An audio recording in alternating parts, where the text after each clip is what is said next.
पिछले वीडियो में हम लोग डिस्कस किए थे कुछ अलजेब्रिक ऑपरेशंस। आज हम कुछ रिजल्ट लिख रहे हैं। ये कोई खास बात नहीं, कुछ और भी रिजल्ट इसमें हो सकता है। जस्ट मैं कुछ इसका एप्लीकेशन कुछ आपको दिखाना चाह रहा हूँ। जैसे पहला कहता है ए कोई सेट है तो A union A equals a होगा। समझ सकते हैं ए का यूनियन ए के साथ लेंगे तो ए और ए की बातों को मिलाएंगे, सिंपली ए होगा और क्या होगा, ए यूनियन फाई करेंगे, ये भी ए होगा because phi has no element, phi में कोई एलिमेंट है ही नहीं, तो हम ए के साथ इसका यूनियन करेंगे तो सिर्फ ए की ही बात रहेगी ना इसमें। Similarly A union universal set, ये सिंबल यूनिवर्सल सेट का है। ए का यूनियन अगर यूनिवर्सल सेट के साथ लेंगे, हमें पता है कि ए की सारी बातें यूनिवर्सल सेट में होता है, देयरफॉर हम यू ही लिखेंगे क्योंकि यू में सारा बात तो एक ऑलरेडी है, ए से फिर कुछ अलग से लिखने की जरूरत नहीं है। ए यूनियन बी कहें या बी यूनियन ए कहें, एक ही बात होगा। ये आप समझते हैं मैथमेटिकली ये कम्यूटेटिव प्रॉपर्टी कहलाता है। कोई ऑपरेशन कम्यूटेटिव होता है, कोई नहीं होता है। यहाँ जो अलजेब्रिक ऑपरेशन यूनियन है ये कम्यूटेटिव है। सिंपल है, ए और बी के फैमिली को ज्वाइंट करें, मिलाएं, या बी और ए के फैमिली को मिलाएं, दोनों में तो समान एलिमेंट ही आएगा। फिर A union B union C equals A union B union A union C. आप समझ सकते हैं कि मैथमेटिक्स में आप एक प्रॉपर्टी पढ़ते हैं डिस्ट्रीब्यूटिव प्रॉपर्टी। जैसे बचपन से आप पढ़ते आ रहे हैं A multiplied by B plus C equals A B plus A C, इसी को डिस्ट्रीब्यूटिव बोलते हैं। तो एक्चुअली डिस्ट्रीब्यूटिव क्या होता है, इसमें दो ऑपरेशन होता है और एक ऑपरेशन दूसरे पर डिस्ट्रीब्यूट करता है या नहीं करता है। जैसे यहां पर कौन डिस्ट्रीब्यूट कर रहा है कहेंगे तो मल्टीप्लीकेशन डिस्ट्रीब्यूट कर रहा है। किस पर कर रहा है तो एडिशन पर कर रहा है।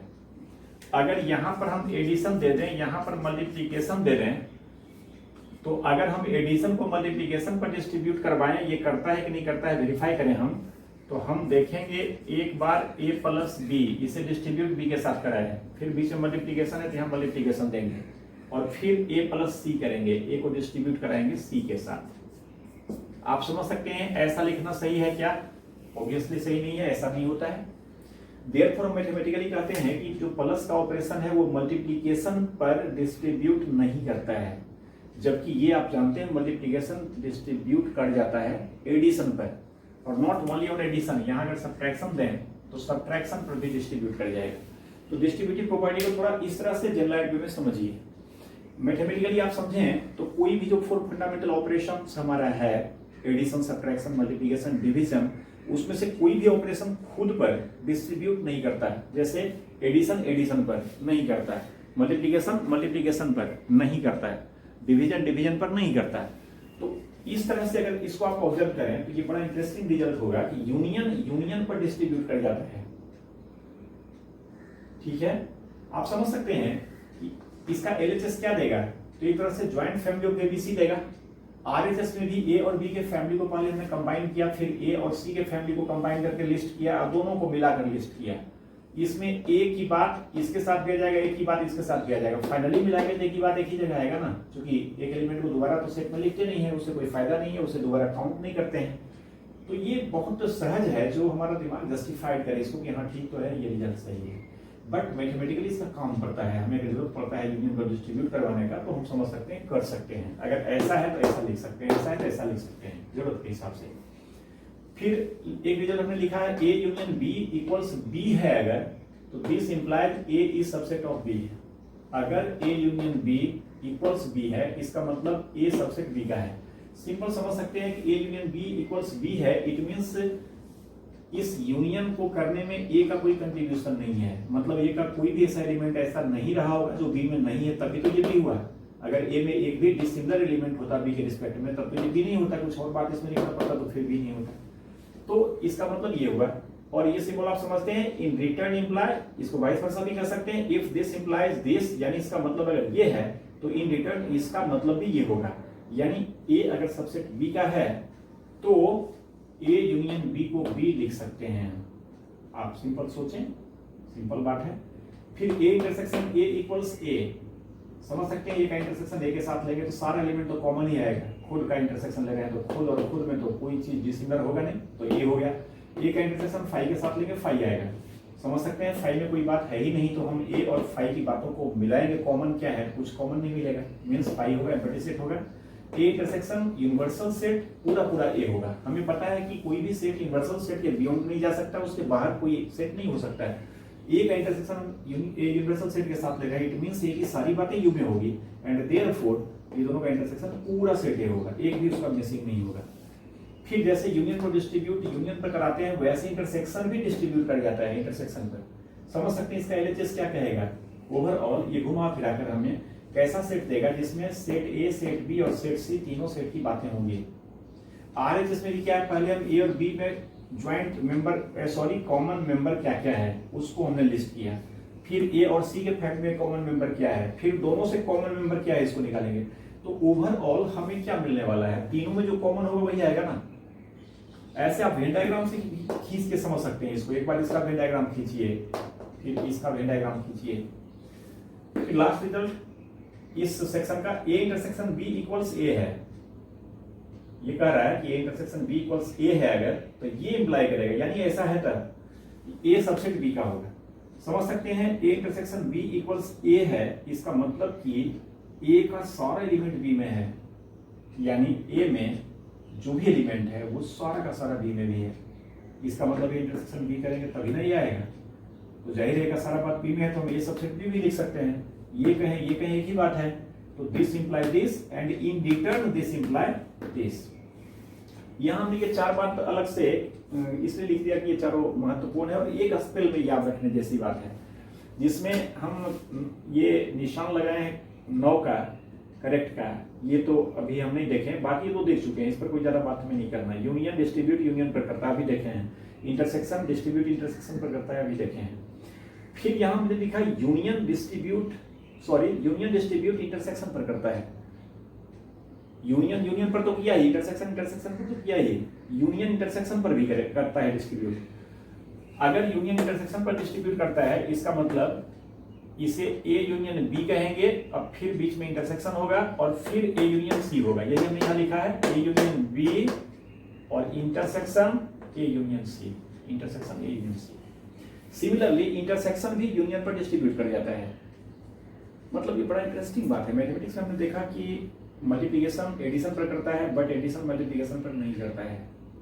और कोई ऑपरेशन खुद पर तो डिस्ट्रीब्यूट करेगा ही नहीं। यहाँ प्लस करेंगे तो ये ए प्लस बी कहेगा, फिर प्लस ए प्लस सी कहेगा। समझ सकते हैं, ए प्लस ब्रैकेट में बी प्लस सी इक्वल्स ए प्लस बी प्लस ए प्लस सी, ये नहीं होगा। लेकिन यहाँ यूनियन और इंटरसेक्शन ये दोनों है, ये दोनों में से कोई भी ऑपरेशन खुद पर भी डिस्ट्रीब्यूट कर रहा है और दूसरे पर भी कर रहा है। मतलब यूनियन पर तो कर ही रहा है, इंटरसेक्शन पर भी कर रहा है, और इंटरसेक्शन पर डिस्ट्रीब्यूट तो कर ही रहा है, यूनियन पर भी कर रहा है। तो इस पर ध्यान देंगे, इसको हम एक सेंटेंस में लिख सकते हैं, आइदर ऑफ ऑपरेशंस यूनियन और इंटरसेक्शन डिस्ट्रीब्यूट्स ओवर इटसेल्फ और ओवर अदर। यानी यूनियन और इंटरसेक्शन ये दोनों में से कोई भी ऑपरेशन डिस्ट्रीब्यूट कर जाता है खुद पर या दूसरे पर। वो दोनों में से कोई भी खुद पर या जो एक बचा हुआ दूसरे पर। ठीक है, ऐसे ये थोड़ा बहुत काम का रिजल्ट है, तो इसमें दो तो क्लियर है, इसमें ज्यादा कोई प्रूफ की जरूरत हम नहीं समझते हैं। इसको थोड़ा सा समझेंगे हम, यूनियन और इंटरसेक्शन जो आपस में एक दूसरे पर डिस्ट्रीब्यूट करता है उसको थोड़ा देख लेते हैं, बहुत काम का चीज है।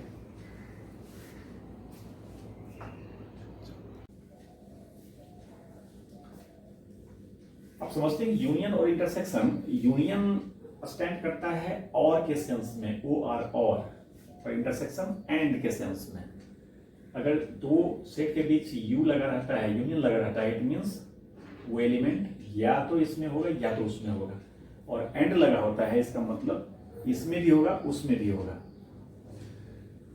तो यहां पर हम पहले ये समझने का प्रयास करेंगे कि ऑपरेशन ऑफ और distributes over operation of and.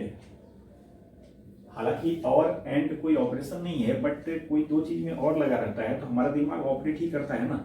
हम अगर कहते हैं कि या तो x या तो y, इट मीन्स हमारा दिमाग सोचता है ना, ऑपरेट करता है ना कि x या y की बात कर रहा है। मतलब x रहेगा तो भी हो जाएगा, y रहेगा तो भी हो जाएगा, और दोनों रहेगा तो होगा ही। तो हम इसे समझते हैं। अब अगर और को डिस्ट्रीब्यूट कराएंगे एंड पर, तो ये किस तरह से होगा, x और ब्रैकेट में हमने दो चीज लिया, इसको रिलेट किया, वर्ड एंड से, तो डिस्ट्रीब्यूट होकर ये बनाएगा x और y एंड x और z। आप समझ सकते हैं यहां पर x क्या है, y क्या है, z क्या है, इस पर ज्यादा दिमाग नहीं लगाना। ये कुछ भी हो सकता है, हमारा कोई काम है जो तब होगा जब ये बात होता है। कौन बात? x और y and z। May be x y z कुछ सम बड़ी हो, सम पर्सन हो, कोई आदमी हो, तो मेरा काम कब होगा? जब x आ जाए या y एंड z आए। मतलब x आएगा तो अकेले भी हो जाएगा, और अगर ये नहीं आता है तब भी काम हो सकता है, लेकिन फिर कब होगा? जब y और z दोनों आएगा। आप समझ सकते हैं इसका क्या मतलब है। अभी अगर हम कहें कि y आ गया, x नहीं आया, z नहीं आया, तो काम होगा हमारा क्या? ऑब्वियसली नहीं होगा काम, क्योंकि y आया तो y तो आने के बाद काम तभी होता है जब z भी आएगा तब ना। हम कहें कि x आ गया, y आ गया, z नहीं आया, तो काम होगा कि नहीं होगा? आप आराम से समझ सकते हैं। जैसे ही हमने कहा x आया तो आगे सुनने की जरूरत भी नहीं है, y z क्या आया नहीं आया मतलब ही नहीं, काम हमारा हो जाएगा। तो कहने का मतलब कि x y z क्या है, इसमें ज्यादा टेंशन नहीं करना है। कोई भी हमारा काम है जिसमें कि ये बात होता है तो वो होगा। तो दिस इंप्लाई x और y एंड x और z। आप डिस्ट्रीब्यूट ऐसे ही कराएंगे ना, और डिस्ट्रीब्यूट करेगा तो एक बार x और y, एक बार x और z, और बीच में एंड। इसमें हमने क्या किया है, x y z का different different situation, different different cases बनाया है।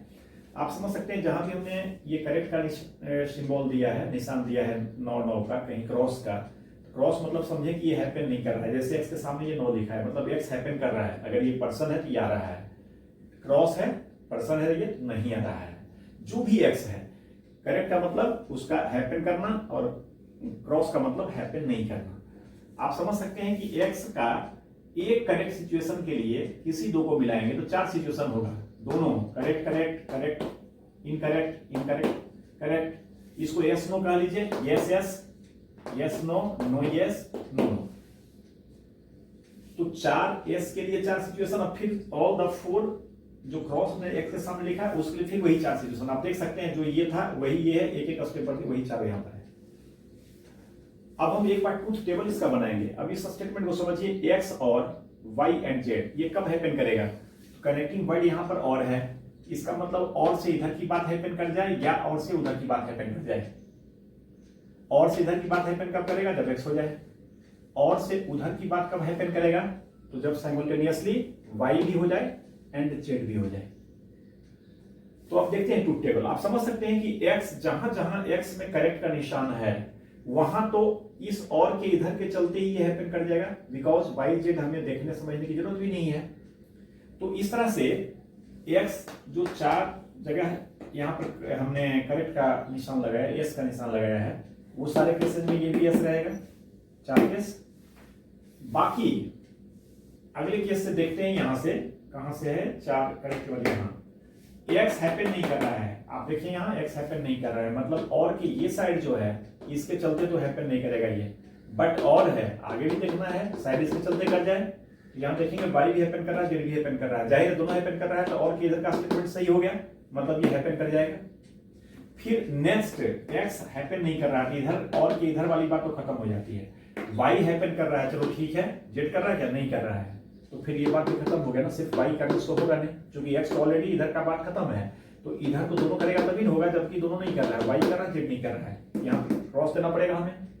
सिमिलरली x भी नहीं कर रहा, y भी नहीं कर रहा, बात खत्म हो जाती है, x नहीं कर रहा, y नहीं कर रहा है, तो आगे z करे ना करे देखने की जरूरत नहीं है। और तो z कर रहा है, यहाँ हैपन, यहाँ भी क्रॉस होगा, तीनों में से कोई नहीं कर रहा, कुछ देखने जैसी बात ही नहीं, इसमें क्या देखना है, तो नहीं करेगा। ये ट्रूथ टेबल इस स्टेटमेंट का होगा। और फिर नेक्स्ट कॉलम में हम इस स्टेटमेंट का ट्रूथ टेबल देखते हैं। अब इसका ट्रूथ टेबल देखेंगे तो पहले समझेंगे स्टेटमेंट कब हैपन करेगा। ये कनेक्टिंग वर्ड मेन हमारा एंड है बीच का, और इधर जो है इंटरवल में दोनों में और है। पहले एंड को समझते हैं, एंड के जो लेफ्ट साइड स्टेटमेंट है ये भी हैपन करना चाहिए, और एंड के राइट साइड जो स्टेटमेंट है वो भी हैपन करना चाहिए, चूंकि एंड है। अब इसके लेफ्ट साइड को देखें, ये कब हैपन करेगा? तो 2 केस में करेगा, या तो x या तो y। सिमिलरली राइट साइड या तो x या तो z। आप समझ सकते हैं x दोनों में कॉमन है, इट मींस अगर x हैपन करता है तो एंड के इधर भी और उधर भी दोनों स्टेटमेंट x के हैपन करने के चलते दोनों हैपन कर जाएगा। इट मींस जब x हैपन करेगा तो y z से यहां भी हमारा कोई मतलब नहीं है। x हैपन किया तो एंड के इधर हैपन करेगा कि नहीं करेगा? जवाब होगा करेगा, क्योंकि x और y में से x किया ना, राइट साइड करेगा कि नहीं करेगा? इसका भी जवाब होगा करेगा, बिकॉज एक्स और जेड में से एक्स तो हैपन किया ना। तो देयरफॉर जहां जहां एक्स में करेक्ट है तो आप सिंपली समझ सकते हैं यहां भी 4 केस में करेक्ट हमने सीधा लिख दिया। अब जब एक्स करेक्ट नहीं है, एक्स रिफ्यूज करता है हैपन करने से, उस केस में जाहिर एक्स रिफ्यूज करता है तो एंड के इधर अब एक्स के चलते तो हैपन नहीं करेगा, एंड के उधर एक्स के चलते नहीं करेगा।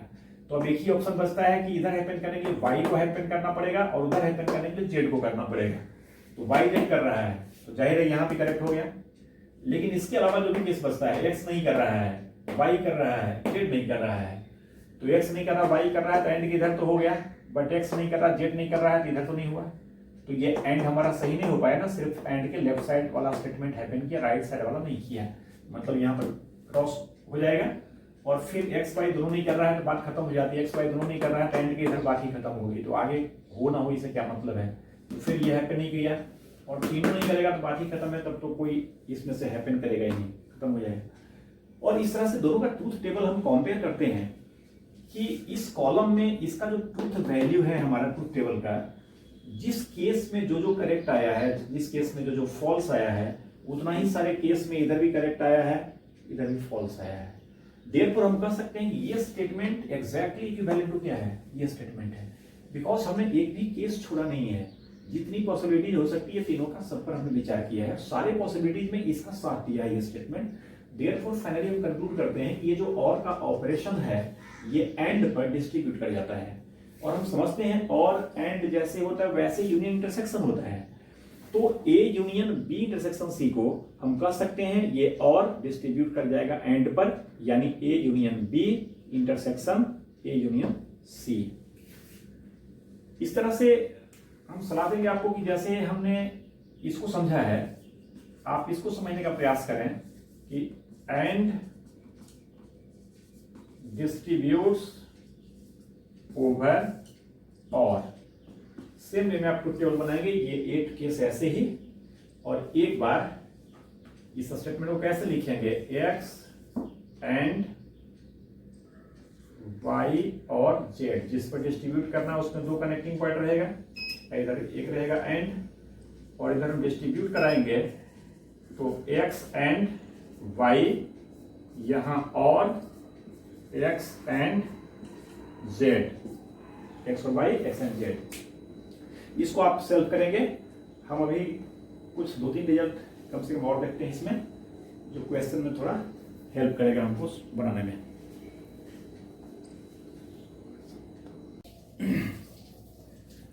आप देख रहे हैं यहाँ पर हमने कुछ पहले से लिख रखा है, जैसे पहला है x belongs to a minus B. तो आगे लिखे हैं x belongs to a minus b, this imply x belongs to a and x does not belong to b। आप समझ सकते हैं a माइनस बी के डेफिनेशन में ही हमने ऐसा लिखा था कि x अगर a माइनस बी में है, इसका मतलब x a में तो होना चाहिए लेकिन b में नहीं होना चाहिए, ये दोनों बात होनी चाहिए। और जहां दोनों बात कोई होता है तो एंड बीच में लगाते हैं x does not belong to a and x does not belong to b। Definition में भी इस तरह से लिखा था हमने सेट बिल्डर फॉर्म में। फिर x belongs to a, this imply x does not belong to a complement। आप यहाँ पर ये देखेंगे रिवर्स भी ये इंप्लाई करेगा, अगर x a में है और b में नहीं है तो हम इस दोनों के बिना पर कह सकते हैं x a माइनस b में है। फिर x belongs to a, this imply x does not belong to a complement। हम समझ सकते हैं कॉम्प्लीमेंटेशन का मतलब ही होता है कि ये कॉम्प्लीमेंट मीन्स उसमें a की बात नहीं होगी। तो x अगर a में है तो जाहिर है कि a कॉम्प्लीमेंट में नहीं होगा। और इसका रिवर्स, अगर x a कॉम्प्लीमेंट में नहीं है तो निश्चित रूप से वो a में होगा, क्योंकि a यूनिवर्सल सेट के अंदर है और ए कॉम्प्लीमेंट मीन्स ए की बातों को छोड़कर बाकी सारा बात। तो अगर x ए कॉम्प्लीमेंट में नहीं है तो फिर a में ही रहेगा, यूनिवर्सल सेट से बाहर तो जाएगा नहीं। फिर x belongs to a union b, this imply x belongs to a और x बिलोंग्स टू b। जाहिर है डेफिनेशन है, इसमें कोई ज्यादा दिमाग नहीं लगाना, दिमाग थोड़ा ये दोनों पर लगाएंगे, इसको थोड़ा समझना है। x belongs to a union b मतलब ये देख रहे हैं आप। फिर x belongs to a intersection b, this imply x belongs to a and x belongs to b। Simple है, इंटरसेक्शन का मतलब यही होता है, इसमें भी होगा एंड इसमें भी होगा। ये जो बॉक्स में हमने 2 रिजल्ट लिख रखा है इस पर थोड़ा फोकस करें। ये भी कोई ज्यादा वैसा नहीं है, बहुत कॉम्प्लिकेटेड है, आपका दिमाग ऐसे ही सोचता है बातों को, लेकिन यहाँ पर मैथमेटिकली लिखने में शायद अक्सर जो ये फील करते हैं हम कि प्रॉब्लम होता है स्टूडेंट को, थोड़ा यहाँ पर गलती करने का चांस रहता है। तो थोड़ा इसको हम लोग बारीकी समझेंगे। यहां पर देखिए हम क्या कर रहे हैं, X does not belong to A union B. इस बार बिलोंग नहीं कर रहा है, ऐसा कह रहा है। This imply X does not belong to A and X does not belong to B. इसमें सावधानी की बात सिर्फ इससे चलते हैं कि यहां पर यूनियन है, लेकिन ये जो कनेक्टिंग वर्ड है यहां पर हमने एंड लगाया है, जबकि अक्सर यूनियन में हमारा दिमाग क्या कहता है, दिमाग हमारा कहता है यूनियन की जगह पर और होना चाहिए, बट यहां पर एंड होगा। ये क्यों होगा, इसको आपका दिमाग जस्टिफाई करे, ये प्रयास करना है। आप समझ सकते हैं X does not belong to A union B, इसका मतलब कि यह ए यूनियन बी में नहीं होगा। तो समझ सकते हैं ये कब नहीं होगा, तो जब ए में भी नहीं हो बी में भी नहीं हो, किसी एक में रहेगा तब तो हो ही जाएगा ना। आप ध्यान देंगे x does not belong to A और यहां और लिखते x does not belong to B, तो आप समझ सकते हैं बीच में और है। और मैं आपको यहां पर समझा रहा हूं, वेन डायग्राम आप देख चुके हैं कि मान लीजिए ये सेट ए है, ये सेट बी है, और हम इस रीजन में देखिए यहां पर कोई एलिमेंट रखते हैं, x यहां है। तो पहले आप ये समझिए कि ये स्टेटमेंट वैलिड हो रहा है कि नहीं हो रहा है। x does not belong to A, नहीं ये तो वैलिड नहीं है क्योंकि x a में है।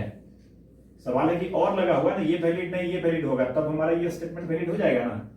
तो x does not belong to b, जाहिर ये वैलिड है, ये b में नहीं है, तो ये स्टेटमेंट तो वैलिड हो गया।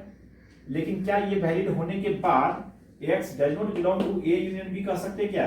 जब a यूनियन b करेंगे तो उसमें ये तीनों रीजन आ जाएगा, तो x तो उसका एलिमेंट हो जाएगा। तो और के बाद ये वैलिड नहीं हुआ। अगर यहां एंड लगाए हम, तो अब अगर हम इस x की बात करते हैं तो x does not belong to a सही है क्या? नहीं सही है। क्यों? a में है। अब जब ये कट गया तो एंड लगा हुआ है, इधर कटे या नहीं कटे, बात खत्म हो गया, स्टेटमेंट वैलिड हमारा नहीं रहा। सिंपल सोचिए कि कोई बात हमारा तब होता है जब दोनों में से कोई एक बात हो जाए, तो नहीं होने के लिए तो दोनों बातों का नहीं होना जरूरी होगा ना, ये भी नहीं हो एंड वो भी नहीं हो। तो थोड़ा इसको मैन्युअली समझेंगे। फिर इस तरह से x does not belong to a intersection b, x a intersection b में नहीं है, इसका मतलब आप समझ सकते हैं कि ये बात कर रहा है x इस रीजन में नहीं है। तो समझ सकते हैं इस रीजन में नहीं होने के लिए काफी है ये होना, या तो x a में नहीं हो या x b में नहीं हो।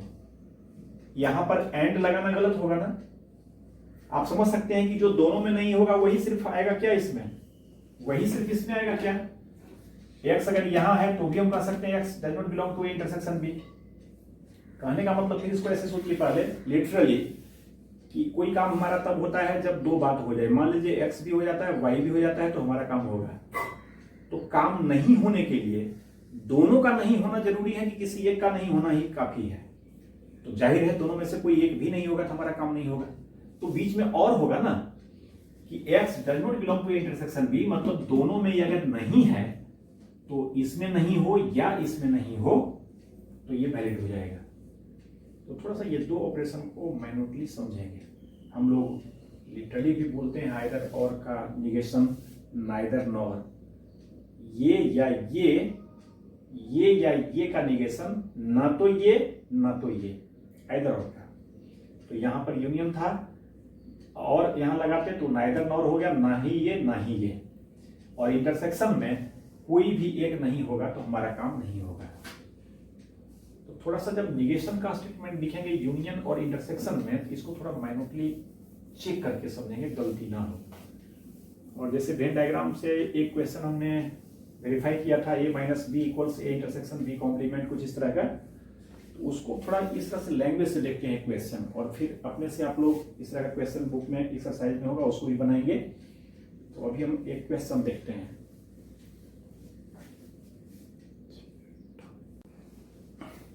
यहां हमने एक क्वेश्चन लिया है जैसे कि वेन डायग्राम के द्वारा हम लोग देखे थे कि prove that a minus B is equal to A intersection B complement, A intersection B complement.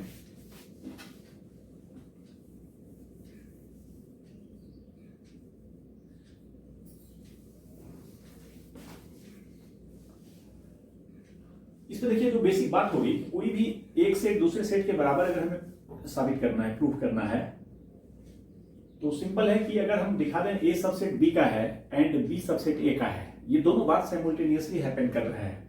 तो ए सबसेट बी का है, इट मींस ए की सारी बातें बी में है, और बी सबसेट ए का है, इट मींस बी की सारी बातें ए में है। और दोनों का मतलब क्या हो गया कि ए और बी एग्जैक्टली इक्वल है, तभी तो ये पॉसिबल है। बिकॉज अगर सिर्फ ये कहते हैं हम कि ए सबसेट बी का है, इसका मतलब ए की सारी बातें बी में तो है, लेकिन बी में और भी बातें तो हो सकती है, तो फिर बराबर कैसे कहेंगे। बट ये दोनों होगा तो जाहिर है दोनों से हम कंक्लूड कर सकते हैं इक्वल होगा। यहां हमें ये बराबर ये साबित करना है, मतलब एक बार दिखा दें कि A minus B subset of A intersection B complement है, एंड अगेन दिखा दें A intersection B complement subset A minus B का है, तो ये दो बात से हम कंक्लूड कर सकते हैं कि A minus B equals A intersection B complement होगा। अब इसके लिए ये इसका सबसेट है, ये दिखाने के लिए क्या करना पड़ेगा, अभी जो हम प्रीवियसली लिखे थे कि अगर ए सबसेट बी का है, इसका मतलब कि एक्स ए में अगर है तो ये इंप्लाई करेगा कि एक्स बी में भी होगा, सबसेट होता ही यही है। तो हमें दिखाना है A minus B intersection B complement का सबसेट है। हम कोई arbitrary element x belongs to A minus B मान लिए, एक्स ए माइनस बी में है, तो हम इसका मतलब समझने का प्रयास करेंगे, जो भी हमारे पास बेसिक्स है कि x अगर a माइनस बी में है तो x इंटरसेक्शन b कॉम्प्लीमेंट में भी होगा क्या। अब इसके लिए स्टेप बाय स्टेप सोचते हैं। x belongs to a minus B है, इसका मतलब डेफिनेशन से x belongs to a and x does not belong to b, x a में है एंड b में नहीं है। This imply x belongs to a and x belongs to b complement. समझ सकते हैं कि कोई चीज B में नहीं है, इसका मतलब B कॉम्प्लीमेंट में होगा। ये भी देखे थे भी हम लोग, x belongs to A, this imply x does not belong to A complement. अगर हम कहें x does not belong to A complement, it means x belongs to A। तो x belongs to A and x does not belong to को belong to कर दिए और B को complement कर दिए, x belongs to B complement. अब x A में भी है एंड B कॉम्प्लीमेंट में भी है, it means x A intersection and के बदले इंटरसेक्शन B कॉम्प्लीमेंट में भी होगा। इस तरह से हमने क्या पाया कि x अगर a माइनस बी में है तो हमने पाया कि x इंटरसेक्शन b कॉम्प्लीमेंट में भी है। इसका मतलब a माइनस बी सबसेट हो गया a इंटरसेक्शन b कॉम्प्लीमेंट का। अब सेम वे में हमें दिखाना अगेन क्या है, a इंटरसेक्शन b कॉम्प्लीमेंट भी सबसेट होगा a माइनस बी का। इसके लिए इस पर कोई आर्बिट्ररी एलिमेंट y मान लिए जो कि a इंटरसेक्शन b कॉम्प्लीमेंट में है। अब इससे हम समझने का प्रयास करेंगे कि y अगर इसमें है तो क्या यह a माइनस बी में भी होगा। स्टेप बाय स्टेप सोचते हैं। y belongs to intersection b complement है, it means y belongs to a and sorry यहाँ x लिखा गया, y ही होगा, and y belongs to b complement, this imply y belongs to a and y belongs to b। जाहिर b complement में अगर है तो b में नहीं होगा, ऐसा हम कह सकते हैं। और this imply a में भी है and b में नहीं है, दोनों बात है, it means y belongs to A minus B कर सकते हैं ए माइनस बी के डेफिनेशन से, यानी y अगर इसमें हुआ तो y इसमें भी हो रहा है। इसका मतलब ए इंटरसेक्शन बी कॉम्प्लीमेंट भी सबसेट हो गया ए माइनस बी का। तो इस तरह से इसे 1 का लिए इसे 2 का लिए और 1 एंड 2 से हम इंप्लाई कराया क्या, ए माइनस बी सबसेट होगा ए इंटरसेक्शन बी कॉम्प्लीमेंट का। ठीक है। फिर इसको अल्टरनेटिवली हमने देखा है कि अगर हम थोड़ा और सोचें तो ये जो हमारा राइटिंग है इसको कुछ स्टेप से कम कर सकते हैं, एक ही स्टेप में दोनों बात हो जाए। इसका देखिए बेसिक क्या है कि अगर हम ऐसा समझें कि एक साथ हम दिखा दें कि x अगर इसमें है तो x इसमें भी होगा और x इसमें है तो x इसमें भी होगा। इसके लिए स्टेप बाय स्टेप करते हैं। जैसे अभी हमने पहले ही इसको बना रखा था, मान लीजिए कोई पर्सन है जो यहां पर है, उसे साबित करना है, प्रूव करना है कि वह पर्सन इन सीढ़ियों का इस्तेमाल करके यूज करके यहां आ सकता है और फिर यहां से वापस इसी का यूज करके यहां जा सकता है। ये प्रूव करना है। ये प्रूव करने का जो डिफरेंट अप्रोच हो सकता है, पहला ये कि यहां से इसका यूज करते करते यहां तक ये चला है और वापस फिर यहां से ऐसे यूज करते हुए यहां चला जाए। ये साबित कर दिया कि वहां जा भी सकते हैं, वापस फिर कम बैक भी कर सकते हैं। दूसरा अप्रोच ये हो सकता है कि ये हर एक स्टेप में यहां से एक स्टेप ऊपर गया, फिर एक स्टेप नीचे आके यहां से यहां आया और फिर यहां से यहां गया। इट मींस ये साबित कर दिया कि यहां से यहां पहुंच सकता है और यहां से यहां फिर वापस आ सकता है। अच्छा, फिर यहां से ये यहां चढ़ के दिखा दिया और यहां से फिर वापस आके यहां दिखा दिया। इसका मतलब ये साबित किया कि यहां से यहां भी जा सकता है, यहां से यहां भी जा सकता है, और यहां से यहां आ सकता है, यहां से यहां जा सकता है, पहले दिखा चुका है। इट मींस दोनों को अगर कंबाइन कर दें तो ये साबित कर चुका है कि यहां से ये यहां भी आ सकता है और यहां से ये यहां भी जा सकता है। नेक्स्ट यहां से यहां आके दिखा दिया, फिर यहां से यहां दिखा दिया, फिर यहां से यहां दिखा दिया, यहां से यहां दिखा दिया। ये समझ ना क्या कर रहा हूं मैं?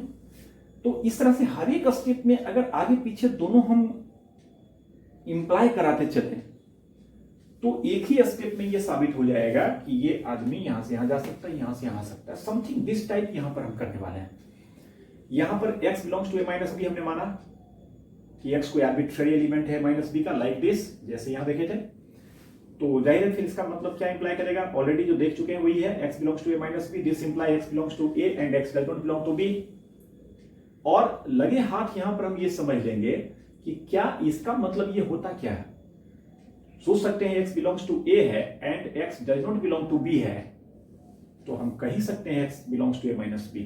अभी इसके प्रीवियस हम देखे थे हम लोग यही स्टेटमेंट एग्जैक्टली लिखे थे कि x अगर इसमें है तो ये इंप्लाई करेगा, ये इंप्लाई करेगा। एक ही बात है, ये है तो ये है, ये है तो ये है। तो ये क्लियर हुआ। इसका मतलब कि x अगर इसमें है तो ये स्टेटमेंट सही है, ये स्टेटमेंट सही है तो ये सही है। फिर अब इसका मतलब ये तो ऑलरेडी समझ चुके हैं, फर्स्ट जो हमारा ये प्रूफ था, इससे यहां तो पहुंचे ही है। वापस सोचते हैं x belongs to a and x belongs to b complement, तो क्या इसका मतलब हम समझ सकते हैं कि x a में बिलोंग करेगा एंड x b में बिलोंग नहीं करेगा। सिंपल है, सारा कुछ तो सेम ही चल रहा है, सिर्फ ये चेंज हुआ है। तो x belongs to b complement है तो x does not belong to b तो कह ही सकते हैं। b कॉम्प्लीमेंट और b में यही रिलेशन तो होता है। कोई अगर एक में है, अगर b कॉम्प्लीमेंट में है तो b में नहीं होगा, b में है तो b कॉम्प्लीमेंट में नहीं होगा। तो इसका मतलब ये तो होगा ही।